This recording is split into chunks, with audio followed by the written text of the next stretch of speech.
No editing today. Hey now, let me know you can hear me. Hey, Clarice.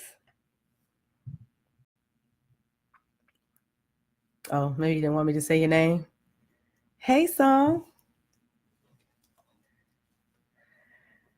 Hey, Godmother. All right, you know I got to do my sound check. Can you all hear me?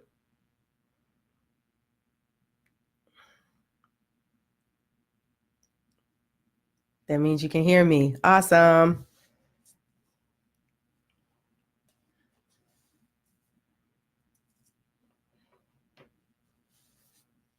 Are you two together?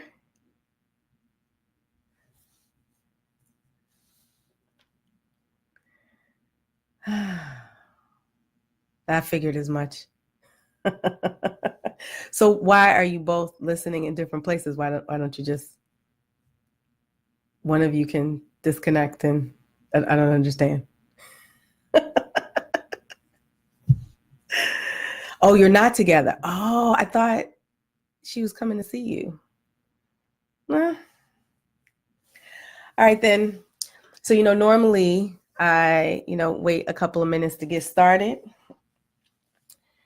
And I should set my little clock here. Oh my goodness, my realtor just joined. How are you, sir? Congratulations on your recent college graduate. Hope you are doing well. What am I doing? You old when you do computer. I'm setting the time. That's what I'm doing. I'm setting my stopwatch. There we go. Hey, cousin, how are you? Well, you all have a lot going on. So let me just first shout out everybody who is having all of these wonderful milestones. You have people graduating in your household, people graduating from high school and college. I'm so happy for you. It just does my heart. It makes me so full looking at all of your pictures and your prom pictures and how proud you parents are. Hey, cousin Phyllis. It is just so warm. I think more so because I got about 9 more years of hard time left before anybody leaves my house. Anybody? Oh, hey, cousin with the same last name, living your best life. So I just think that's amazing because the last person that leaves my house, like I'm doing Fed time, like there's no parole. My youngest child is 9. 9. So you know how much time? Hard. I got Fed time, like 9 more years left. So those of you that are about to be empty nesters, I'm so happy for you. And I'm jealous at the same time. I'm so jelly. I am completely jealous, but I want to get started. So happy Memorial Day to all of you. We always talk about holidays. So for a lot of us, this is the kickoff to the summer. You're having cookouts and hanging out and enjoying the day off and the long weekend. But it's also obviously a memoriam for those that we've lost who fought for our freedom. So happy Memorial Day and a moment for all of those who have lost their lives so that we can have the freedoms and liberties that we have.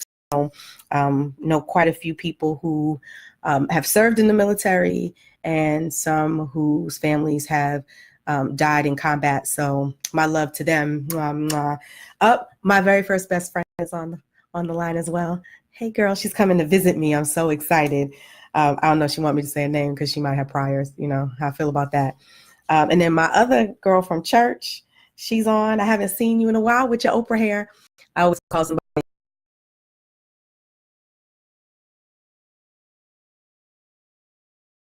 Oprah never had a bad hair day ever, and this woman over here does. Her hair is always fly. So, as usual, I thank you for listening. I always appreciate that because you don't have to. You could be doing something else today on your long weekend. So thank you. As usual, tell all your friends, A Tribe Called Goodman. That is my YouTube channel until someone tries to sue me. Then I'll come up with another name. But as it stands, that is the name that I use. You know what else today is? Today is like the 27th, and it's Todd Bridges' birthday. I'm going to tell you, hey, Khadijah, I'm going to tell you why that's significant. That is my first, Todd Bridges was my first celebrity crush. Like my very first one. This is so funny. I'm gonna tell you the story. My first, I watched Different Strokes, but baby, he was in Right On magazine. Show you how old I am. Right On magazine, wearing this pink suit with that Jerry curl. I was in love. And this obviously is pre-crack. Pre-crack Todd. Yeah, he's been clean for decades, but this was before he was hitting the pipe, right? Before he got into all that trouble. And so those of you who have known me a very, very long time know that I was in love with Todd Bridges in 1980 specifically. And the reason I tell this story is because that particular year, I had read that he loved going to Magic Mountain. Do you guys remember Magic Mountain? He loved going to Magic Mountain. And that year, I was going to California, right? My brother's godmother, shout out to my Aunt Francine, lived in West Covina, California. You could not tell me that I was not going to meet my man, that I was not going to meet Todd Bridges, that I was going to Magic Mountain to meet my man and marry him. Of course, that never happened. I wrote to his fan club and I got a response back, but I was heartbroken because I got 2 responses back and they were in 2 different handwritings. So you knew that neither one of them he wrote, and I was devastated. And then that stupid Charlene Dupree came on the scene, better known as Miss Jackson if you're nasty. Remember, her name was Charlene Dupree on Different Strokes, and she stole my man. And I ain't been right with her since. I ain't been right with Janet since. Whatever. So happy birthday to Todd Bridges. But that's not why I wanted to talk today. I just a little tidbit of information about yours truly. What I want to talk about is I want to talk about my Christianity today. And before some of you all disconnect and end my video, I want to talk about my Christianity. So most of you know that I'm a work in progress. I have always said that. I've always said I am the Christian that you know. I'm the one that drinks. I'm the one that, does things. I cuss a little. I don't think that's of God. I don't think, though it is a gift. I do have a gift of that. I don't think that's of Jesus. So, I cuss and, I pray a lot. I still talk to God. I have a relationship with Jesus. But, yesterday we were in Sunday school. Shout out to my Sunday school teacher who just celebrated her 50th anniversary, wedding anniversary with her husband, who's also a Sunday school teacher. And we started talking about what we believe God gives us as gifts. And so I talked about how I believe, and you guys know this, I've talked about this before, where I believe that if you truly understand your gift, it's pretty effortless. It's something that you can do. That doesn't mean you don't cultivate your gift. It just means that you have this gift. Hey, Jerry. Hey, Asia. And so while I do not believe that that baby Jesus gave me the gift of profanity, I do believe that's to do with the horns. It's a gift nonetheless, right? I believe that God gave me the gift of transparency, right? Being transparent, because I find that when you share what's happening in your life, it makes people more vulnerable in their lives as well, that they want to share, as well as humor, right? I like to laugh. So, and I believe if you don't laugh, heck, you'll cry. So, that's what I believe my gifts are. You'll have to forgive me. For breakfast, I have potato salad. Don't judge me. It's Memorial Day weekend. I have the right to eat potato salad if I want to. Back to my Christianity. So, I do not believe that God gave me the gift of cussing. I believe that is the profane demon, and I'm working on that. But he might have given me, baby Jesus might have given me the gift of petty. Okay, so listen, I am not that Christian that, where God says, vengeance is mine, said the Lord, and, turn the other cheek. Yeah, I'm not that Christian yet. I'm working towards it. Told you, work in progress. I'm working towards it. Now, that Sunday school teacher I told you about, she's probably there. I'm not. I still feel like Jesus wants me to help, he helps those who help themselves. And sometimes being petty helps me. Sometimes it helps me. Okay. But I'm not just good at petty. I am what I call strategically petty. I am Don't judge. I'm strategically petty. And there's a difference. Like, you could just be petty. I think there's a strategy. You should be strategically petty. And you know what? I'll give you an example. I'm working on it. I am. And I'm good at it. I'm good. Like the cussing demon that I'm trying to rebuke in my life. I'm not sure if I necessarily want to rebuke the petty demon. I don't know if I want to do it yet. I'm gonna have Jesus. I'm praying on it. And I'll give you an example. Okay. The husband and I are celebrating our 18th year of marriage this year, right? So we've been married for a minute. We lifers, right? We got a life sentence. Years and years and years and years ago, when we first got married, we would go, when we lived in the Philadelphia area, South Jersey, Philadelphia area, after church, we would go to the husband's parents' house. And being the people that they are, always hospitable, they would always ask, would you like something to eat? So their house, you walk in, there's a living room, and then right behind it is a dining room, and then right behind it is the kitchen. And so I would always make my way to the kitchen because that's usually where my mother-in-law was. And, you know, I wanted to speak with her and talk to her. My father-in-law was usually in the front, in the living room, maybe watching the game or something. And the husband would stay with his dad and talk to him. Okay, cool. Makes me think of him because this is like his favorite time of year, Memorial Day weekend. So, and he would always cook out or do whatever. So I would go in the kitchen because that's usually kind of where she would congregate. Maybe she's watching television, maybe she's preparing dinner. And inevitably, she would always ask if there was anything I would like to eat. Is there something, would you like something to eat? Would you like something to drink?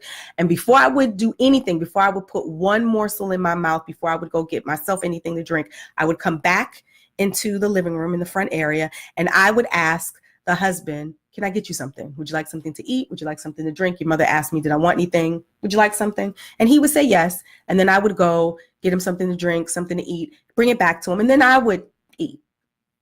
A couple of times, probably Memorial Day or 4th of July, my father-in-law would be in the back because he, you know, barbecued, right? He grilled. And I would be in the front with my mother-in-law. And then let's say I would go in the kitchen, maybe to get some water or, you know, say something to my father-in-law. And I would see the husband sitting at the table, eating a hot dog, mustard, relish, some tea, you know, eating, right? So I would say, so what you got there? You know, oh, eating, like his mouth is full. Hot dog. I'm sorry, what? Because your mouth is full. I can't hear. What are you eating? Hot dog. Hot dog. Oh, okay.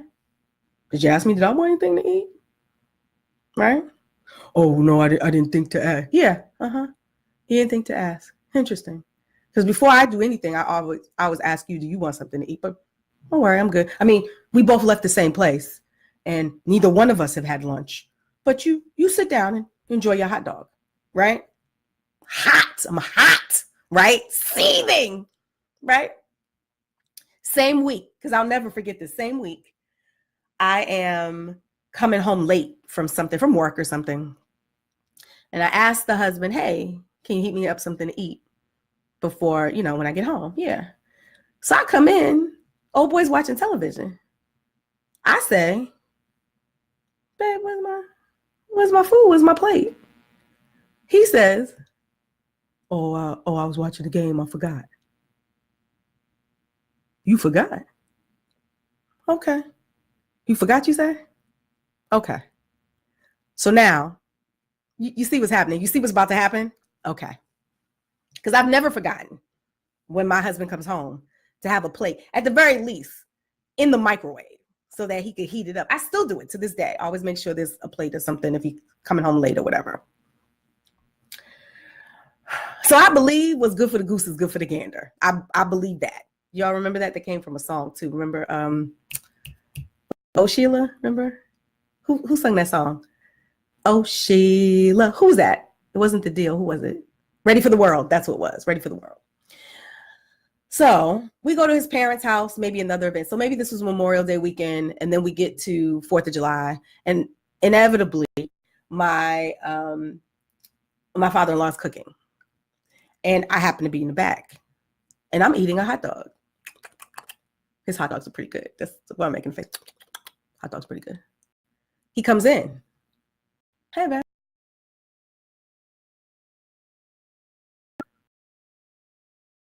You know hot dog?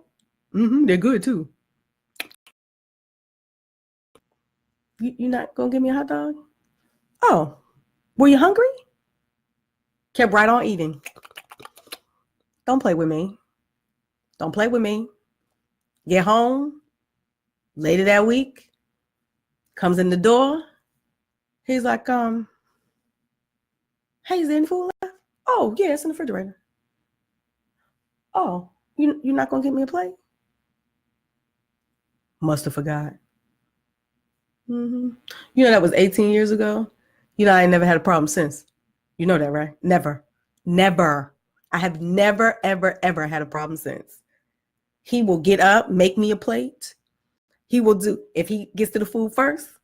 Because you got to be strategically petty. You got to be strategically petty. Now, I didn't cuss him out. I didn't go off. Just, you know, sometimes you got to, I have a really good friend who says this all the time. I can show you better than I can tell you. So that's just life. Just life. So some of my friends are really good at being strategically petty. Let me give you a really good example. Recently, like yesterday, I have a friend, Facebook friend, we're childhood neighbors. We live next door to each other. Every year, because his birthday falls this weekend, he has this gigantic cookout, gigantic for his birthday. All the food you can eat, all the liquor you can drink, just a wonderful, like it is a shindig. Like it's huge. And he's been doing it for probably decades. And there's always pictures and he has a DJ. Like it's a good time. Now, I have never been invited to said shindig. I'd like to think because I don't live in the area anymore, but I don't know. I should ask him if I was ever back home, would you invite me to your house? Because I don't know if he would. You know, I don't want to put you on spot or nothing. I'm just wondering if you would invite me because I would bring liquor. I would do that. You know, I know how to act. My mama, you know, I live right next door to you. Anyway, he has this big, huge cookout for his birthday every year. This year, old boy sent a message on social media and said, I ain't having a cookout this year. Want to know why? Because I got people coming to this house and I don't know them. You invite people I don't know. They come up, they eat my food, they drink my liquor. I don't know who these people are. They're all up in my house with my wife and my children, and they don't contribute. So you know what? I'm not having it this year. So now all these people are like, wait a minute. What you mean you're not having it? What? He's like, I'm not having it. Now, next year, when because he didn't say it was permanent. He just said he wasn't doing it this year. Now, I'm sure next year, it'll be off the chain. People will act right and all will be well in the hood. I'm sure that maybe you should I told him, send up a cash app. Sell tickets, like do something like $10 and $10 get you something, $20. Because he doesn't run out of anything. And he always sends these pictures. And I know plenty of people who go and they tag. So it really does feel like I'm there because there's a lot of people I know that go and have a great time. But he was strategically petty, strategic. I'm not mad at him for that. Then I got other friends. I have a good girlfriend. We're going on probably 30 years of friendship. I absolutely adore her. She's my bougie friend. She's bougie. Look, I have a lot of bougie friends. I have a lot of bougie friends, a lot. And so this bougie friend has her child in a bougie school. And you know it's a bougie school because the school is named after an animal, time of day, and like a geographical area. If your baby goes to Beaver Country Day School, your baby goes to a bougie school. He goes to a bougie school. Her child goes to a bougie school because ain't no beavers where I'm from, right? Squirrels, raccoons, but there are no beavers where I'm from. So you know he goes to a bougie school, right? So she calls me up. She's upset because apparently there's this morning assembly that takes place and you're selected. And her child plays, he don't play the maracas. He plays a string. Like I think he plays the violin or something. He plays an instrument, right? A bougie instrument, right? He doesn't play the triangle, he plays something for real. So he's selected, and as people are coming in the doors of this bougie Beaver Country Day School, it's not the real name, but that's what I call it. This selected group of musicians plays as people walk in, right? Well, apparently there was a mix-up. They didn't start when they were supposed to, or they started too early. So as they're playing, no one's really there to see these children play. And she was upset about that for obvious reasons, because one, you got to get there early, right? He was practicing, he was looking forward to showcasing his talent in front of his friends, and none of that occurred. So she was really upset about it. And I think I'm taking the daughter to an appointment. So we at the Chick-fil-A, you're old when you put a preposition before, little preposition before the place, like the McDonald's. I'm at the Chick-fil-A. And she's telling me this story, and she's visibly, she's obviously upset, as she should be. And so she tells me the story. She's like, Lisa, I know this sounds crazy. I was like, no, it doesn't. I said, well, first off, because, part of being my friend is that I got to give you humor to kind of talk you off the ledge a little bit. So the first thing I said, I was like, first of all, you wouldn't have had this problem. That's what you get for putting him in the bougie school. You should have had him in Raccoon City Night School. And see, you wouldn't have had no problems with that.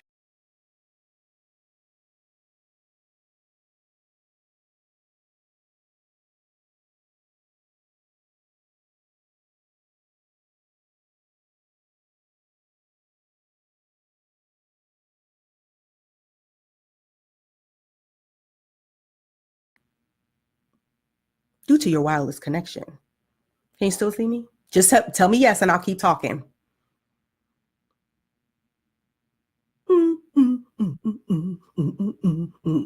It's raining here.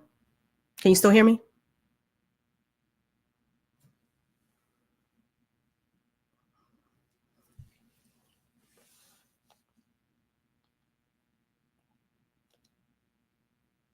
You can't? Okay, I'll keep talking.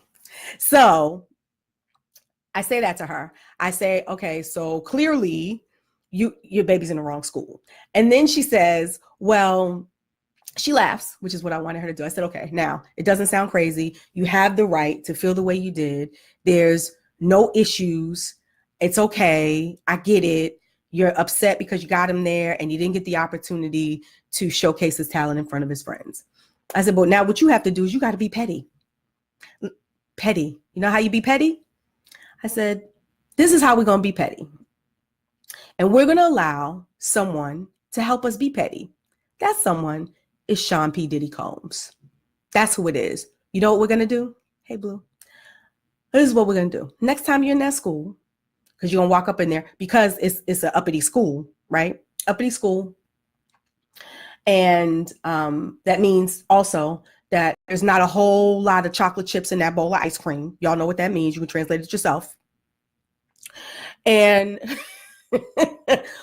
walk up in there the next day and simply say, in front of some administrators, it's really unfortunate that my child was unable to showcase his talent in front of all of his friends. I mean, he was so looking forward to being with and exhibiting, his talent that he's worked so hard on. And then as you're walking away, I said, I certainly hope this doesn't happen again. And I certainly hope this isn't something that we can put some processes in place so that this doesn't happen again. And then as you're walking off, kind of say, like you say to yourself, because I really would hate to have to withdraw my son and put him in capital, Sean P. Diddy Combs School. I mean, I'm sure we wouldn't have that problem in Harlem or the Bronx because she lives in that area. I'm sure that we would be treated a little differently because, culturally, they probably understand my child. And I would just walk away. Just walk away. Because, see, they know what you're paying to be at Beaver Country Day School. They know how much you're paying. Mm-hmm. And they like you because, you good and bougie. Good and bougie. They don't want to lose you. Walk away and say that. Just, happen to pull up on your phone, Capital Prep, Sean Diddy Combs School. Just pull it up so they can see it. Mm-hmm. Yes, I just maybe have a conversation with your husband. But, should we go visit? Because we're going to be off I think we have Friday off. Maybe we should go visit Capital Prep. Maybe think, like you're talking to yourself, but they can hear you. Let me tell y'all something. Strategically petty works. It works. I don't care what y'all say. It works.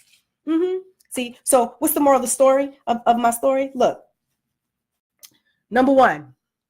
See my one? Number one. You should pray.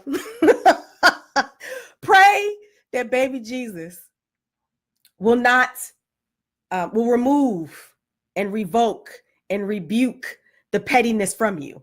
You should do that. I should do that too. I don't know if I am. You should do that. That's the first moral of the story. Second, sometimes you got to show them better than you could tell them. Sometimes you got to do it. All right, y'all. That is my rant for today. Hope you have a great week and hope you enjoy this nice long weekend. Every day in my house is a long weekend. Love y'all. And as usual, thank you. Thank you for listening. I always appreciate that. Look forward to seeing you soon, and we'll probably talk next week. All right? Work on your petty, or maybe not. Bye, y'all.